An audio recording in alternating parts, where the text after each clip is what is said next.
Hello everyone, my name is Shakti Kumar and today I'll be discussing this work on learning robust latent representations for controllable speech synthesis with Jithin Pradeep and Hussain Zaidi at the Vanguard Center for Analytics and Insights. This work is part of my internship at Vanguard for the degree requirement of MSc in Applied Computing at the University of Toronto. Learning latent representations in speech helps to discover perceptible features like pitch, pause duration, etc. during speech synthesis. However, existing state-of-the-art LSTM-based VAs for learning them require hundreds of hours of clean speech dataset to do so. As we show in our experiments, state-of-the-art VAs fail to learn meaningful separation of speaking styles in speech data when presented with small datasets. In addition, different latent variables learned by the VAE are no longer uncorrelated or start encoding similar features. Both these shortcomings lead to poor control of speaking styles during synthesis. Hence, this work focuses on improving the representations, specifically latent clusters of speaker attributes in cases of extremely limited or noisy datasets, leading to better control during speech synthesis. Our contributions, however, are not limited to smaller datasets, and we see similar improved performance on larger and noisy datasets too. Controllable text-to-speech VAE-based systems take an input text sequence YT and an optional categorical label YO, which can be speaker identity or accent, as input, and learn to synthesize a sequence, usually MEL spectrogram frames X, as output. Additional latent variables ZO and ZL can be introduced to discover meaningful representations during this process. Here, ZO is a continuous latent that is learned on top of shown labels YO, which are the speaker attributes. Hence, ZO captures the variation in features correlated with those speaker attributes YO. ZL is a completely unsupervised continuous variable learned on top of mixture components YL. Thus, ZL learned features like pitch, pause duration, accent, etc. in a completely unsupervised way. The objective function for learning such a model can be formulated as the variational lower bound, where we need to maximize the probability of the frames X given the text and the latents, while also learning the latent posterior distributions ZL given X and ZO given X by minimizing their KL divergences with their priors. Here these ZO tilde and ZL tilde are reparameterizations with auxiliary noise variables epsilon O and epsilon L. Here, this mu hat O, mu hat L, sigma hat O, and sigma hat L are the mean and standard deviations of the posterior distributions ZO given X and ZL given X. The overall architecture uses text and MELSPEC as input and synthesizes MELSPEC X as output. And this is the place where these LSTM-based VAs come into play. So coming to the limitations for small or noisy dataset, ZL and ZO both show evidence of encoding similar features. And more importantly, ZL shows evidence of encoding YO style information, which in fact should have been just localized in ZO. For example, here in LSTM VAE, the F0 encoded by both ZL and ZO is significantly different for different YO values when changing their values around their respective marginal priors.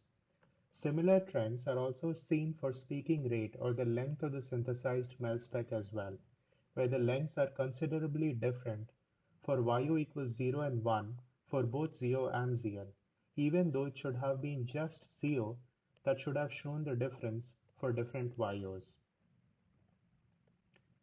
The second limitation is of overlapping regions of distribution ZO given YO.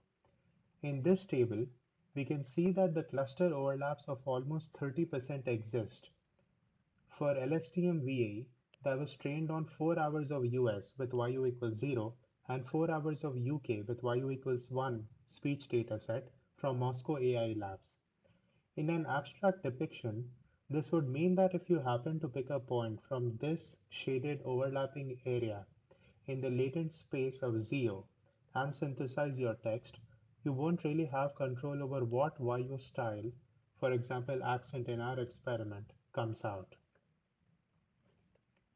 Our proposed method to make sure both the latent ZL and ZO do not encode similar features is to minimize the mutual information between them. This is equivalent to minimizing the mutual information between ZL and YO or maximizing the conditional entropy between them, which takes the following form in terms of Monte Carlo approximations for n samples. Here, since we're utilizing an approximate posterior Q psi to make predictions which takes ZL and predicts YO, we need to learn this network as well. So the overall additional term with one Monte Carlo sample looks like this, where we minimize the mutual information and learn the network Q psi. YOT here is the ground truth YO for the input sample X. Note that these two terms are actually adversarial to each other. While the first term is trying to minimize the YO information in ZL, the second term is trying to do its best to predict YO given ZL. Introducing the above laws helps disentangle the learning of ZO and ZL, but the overlap problem still remains. As we saw earlier, clusters of ZO corresponding to different shown labels YO start sharing regions in the latent space. Hence, for any given label YO, the corresponding ZO may or may not belong to the style which YO denotes. This leads to speech samples where the style correlated with the shown attribute YO is not under control when sampling from the priors. We tackle this problem by replacing LSTMs with transformers. We expected that the ability of transformers to attend to specific frames of interest where features could be localized or have a higher expression density with a higher weight in the input speech sequence should bring down the dataset volume required for convergence by a large amount. And hence, the lower bound on the dataset size needed for modeling non-overlapping clusters of ZO should be smaller while still keeping the sample style under control. This should also accelerate the separation between latent clusters for larger datasets, and our experiments with vanilla transformer-based VAs confirm our predictions. We also take inspiration from a recent paper in reinforcement learning and switch the order of layer norms, forming a direct connection between the input and the output. Due to this layer reordering, if we make sure all these modules MHA, layer norm, and feed forward are initialized with their expectation near zero, a direct path is formed early in training, allowing a general representation of speech to be learned independent of the shown labels YO. Now, as the training progresses and these modules warm up, the accent or YO style specific information will be learned by conditioning the encoder. In this paradigm, if YO is the corresponding accent of speech X, then instead of directly learning to speak in different accent, first we learn to speak, and then we learn the subtleties of different accents. Our hypothesis was that learning different YO styles should be a lot faster if a common understanding of all X in the dataset is gained first. The accent-specific speech frames X, or style-specific as per YO, should just be slight deviation from this common representation. We also introduce gates and introduce some nonlinearity at the output of feed-forward to further stabilize and accelerate this learning. Hence, this is the original transformer and this is our proposed transformer. We call this modified architecture with the new objective function as reorder transformer encoder with minimal mutual information or REMI. And this is the position where the proposed transformer replaced the LSTM in the overall architecture. So to summarize, the total loss in our model is first learn important features by learning the latent ZO and ZL, then learn to speak with those features by maximizing the log likelihood of frames X given YT, the text, and the latents, and then make sure that both the guys ZL and ZO do not learn the same thing by minimizing the mutual information between them. Let's look at some of the results. We can synthesize different text. I'm an augmentation model which can convert American accent to British accent and vice versa. As it said, let's convert American to British accent. The first one is American.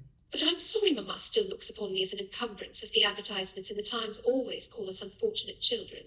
Watch out for the pronunciation for advertisement, always and unfortunate. This one is British. But I'm sure Mamma still looks upon me as an encumbrance, as the advertisements in the Times always call us unfortunate children.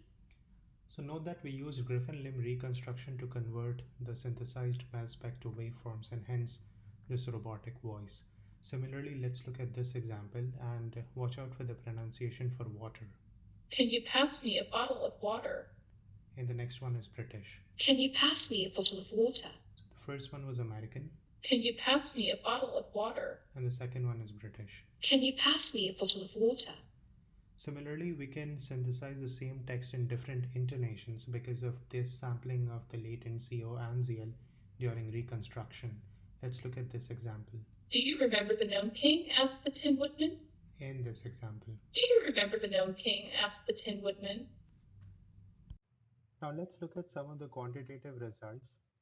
So the different dimensions in ZL in REMI learns different features like speaking rate in dimension 0, pitch in dimension 1 and pause duration in dimension 2. To give a visual example of the pause duration, this figure shows synthesized Mel spec for what is it that is worrying you today. The stack of 3 Mel specs here are zoomed areas from frames 20 to 80 for each of their original Mel specs.